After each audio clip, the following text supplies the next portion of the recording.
કુરુક્ષેત્રની અંદર બધા ભેગા થયા અને એ વખતે નંદ બાબા વગેરે આવ્યા છે, મા યશોદા આવ્યા છે. એ ગ્રહણ વખતે કુરુક્ષેત્રની અંદર એ ભેગા થયા, એ કથા કહી સંભળાવી અને દસમ સ્કંદને પૂર્ણ વિરામ આપી. એકાદશ સ્કંદની અંદર ઋષિઓ એક જગ્યાએ એકત્રિત થયેલા ને એ વખતે જાંબુવતીનો દીકરો શાંબ એને કહ્યું કે લાવો ઋષિમુનિઓ સાચા છે ખોટા છે, આપણે એની પરીક્ષા કરીએ. સાંબે સ્ત્રીનું પાત્ર ભજ્યું, સ્ત્રીના વસ્ત્ર અલંકાર ધારણ કરી અને ઋષિઓ પાસે જઈને કીધું કે આને દીકરો થશે કે દીકરી થશે. ઋષિઓ જ્ઞાની હતા અને કીધું કે આને દીકરો પણ નહીં જન્મે, દીકરી પણ નહીં જન્મે અને મુસળ જન્મશે, આનાથી જ તમારો વંશ પૂર્ણ થશે.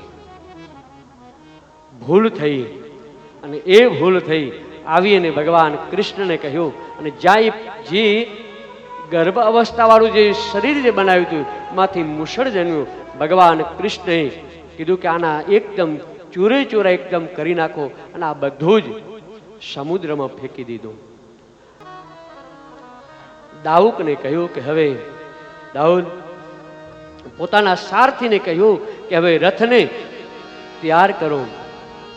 ભગવાન આજે રથને તૈયાર કરી અને બધા દ્વારકાવાસીને કહ્યું કે આજથી 7મા દિવસે આ દ્વારકા એ જલમાં સ્થિર સમાધિ થઈ જશે.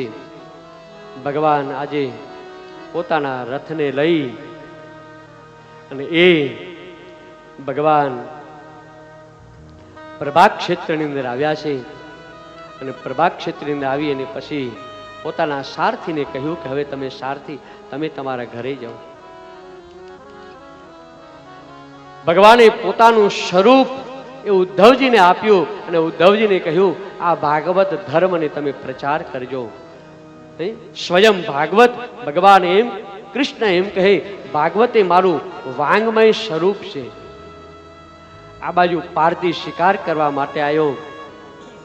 એ ઝાડમાં એને અવાજ આવવા માંડ્યો કે કોઈ મને શિકાર મળ્યો છે. ભગવાન પોતાના એ ડાબા ચરણ ઉપર જમણા ચરણને સ્પર્શ કરે રાખીને ભગવાન બેઠા છે. આ બાજુ પારધીએ એ બાણ ચડાયું. આજે બાણ શેનું બન્યું હતું તો કે જે ભગવાને સમુદ્રની અંદર જે મુસળના ટુકડા જે પધરાવી દીધા, એક ટુકડો માછલી ગળી દીધી. એ માછલીને પારધી લાયા, એમાંથી જે નીકળ્યું એનું પારધીયા બાણ બનાવ્યું અને પારધીએ જ્યાં બાણ ચલાવ્યું ત્યાં ભગવાનના ચરણને સ્પર્શ થયો. પારધીનું એમ થયું મને શિકાર પ્રાપ્ત થયો અને આમ જ્યાં જોયું તો ભગવાન નારાયણ ભગવાન કૃષ્ણને જોયા. પ્રભુ મને ક્ષમા કરો, હે પ્રભુ નારાયણ મારાથી ભૂલ થઈ, ભગવાન ક્ષમા કરો. પારધીને ભગવાન કહે આમાં તારો વાંક, ગત જન્મની અંદર તું વાલી હતો, હું રામ હતો, મેં પણ ઝાડની પાછળથી બાણ ચલાવ્યું હતું, આપણો હિસાબ ચૂકત થયો. ભગવાન સ્વધામ ગયા.